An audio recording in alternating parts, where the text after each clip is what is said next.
Hello guys, എന്ത് കഥ? ഇന്ന് നല്ലൊരു കോംബോ റെസിപ്പി ആയിട്ടാണ് ഞാൻ വന്നിട്ടുള്ളത്. പൊരയിൽ തന്നെ ഉണ്ടാക്കാൻ പറ്റിയ നല്ലൊരു ബട്ടർ ചിക്കൻ്റെ ബട്ടർ നാൻ്റെ റെസിപ്പിയാണ് ഞാൻ കാണിച്ചു തരുന്നത്.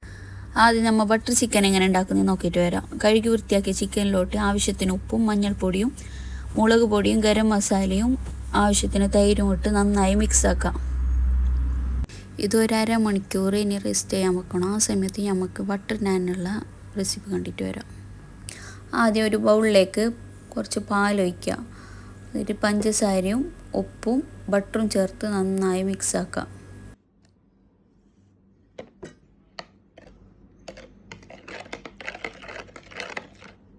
മിക്സാക്കിയ ശേഷം അതിലേക്ക് മൈദ ഇട്ടിട്ട് നന്നായി കുഴച്ചെടുക്കുക. നല്ല സോഫ്റ്റ് ആകുന്നത് വരെ നന്നായി കുഴച്ചെടുക്കണം.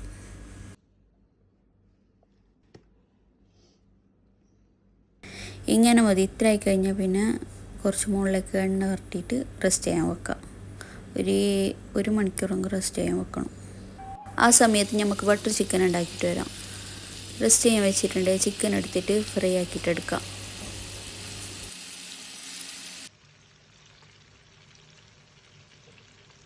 വേറൊരു പാത്രത്തിലേക്ക് ബട്ടർ ഇട്ടിട്ട് മെൽറ്റായ ശേഷം ഉള്ളി ഇട്ടിട്ട് നന്നായി വഴറ്റാം.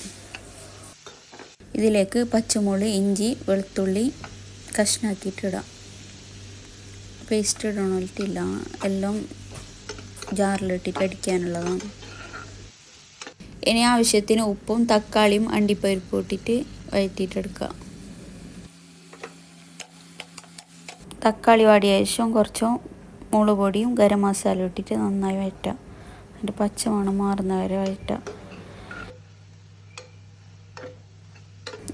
ഇനി അതിലേക്ക് വെള്ളം ചേർത്തിട്ട് മിക്സാക്കിയിട്ട് മൂടിയിട്ട് വെക്കാം. കുറച്ച് തിളക്കും വരെ വെയിറ്റ് ആക്കാം. ഇത് നന്നായി തിളച്ചിട്ട് വറ്റിയിട്ട് വന്നിട്ടുണ്ട്. ഇതിനി ചൂടാറിയ ശേഷം ജാറിലിട്ടിട്ട് നന്നായി പേസ്റ്റ് പോലെ അരിച്ചിട്ടെടുക്കണം. ഇനി ഒരു പാത്രത്തിലേക്ക് അരിച്ച് വെച്ച പേസ്റ്റ് ഇട്ടിട്ട് തിളച്ച ശേഷം നേരത്തെ തയ്യാറാക്കി വെച്ച ചിക്കൻ ഫ്രൈ ഇട്ട് കൊടുക്കാം. ഇനി ചെറിയൊരു കഷ്ണം ബട്ടറും കുറച്ച് ഫ്രഷ് ക്രീമും കുറച്ച് കസൂരി മേത്തി ഇട്ട് കഴിഞ്ഞെങ്കിൽ ബട്ടർ ചിക്കൻ റെഡി. ഇനി നമുക്ക് ബട്ടർ നാൻ എങ്ങനെ ഉണ്ടാക്കാൻ നോക്കിയിട്ട് വരാം. നേരത്തെ റെസ്റ്റ് ചെയ്യാൻ വെച്ചിട്ടുണ്ടെങ്കിൽ മാവ് ഒന്നുകൂടി സോഫ്റ്റ് ആയിട്ടുണ്ട്. ഇനി നന്നായിട്ട് കുഴച്ചിട്ട് ബോൾസ് ആക്കിയിട്ട് വെക്കാം. ഇനി ഓരോന്നായി പരത്തിയിട്ടെടുക്കാം. ചപ്പാത്തിനേക്കാളും കുറച്ചുകൂടി കട്ടിക്കാണ് ഇത് പരത്തിയിട്ടെടുക്കേണ്ടത്. ഇനി പാൻ ചൂടാക്കി പരത്തി വെച്ച നാൻ ഇട്ട് കൊടുക്കുക. കുറച്ച് പൊന്തിയിട്ട് വരുന്ന പോലെ ആകുമ്പോൾക്ക് ഇതിലേക്ക് മല്ലിച്ചപ്പ് ബട്ടർ മിക്സ് തേച്ച് കൊടുക്കുക. ഇനി ചപ്പാത്തിയെല്ലാം മറിച്ചിടുന്ന പോലെ ഇട്ടിട്ട് ഒന്നുകൂടെ ഈ മിക്സ് തേച്ച് കൊടുക്കുക. അങ്ങനെ നാനും റെഡി ആയിട്ടുണ്ട്. ഇനി എല്ലാം ഇതുപോലെ തന്നെ ചെയ്തെടുക്കുക. റെസിപ്പി ഇഷ്ടമെങ്കിൽ എല്ലാവരും ഷെയറും സബ്സ്ക്രൈബും ചെയ്യുക. അടുത്ത വീഡിയോയിൽ കാണും വരേക്കും ബൈ ബൈ.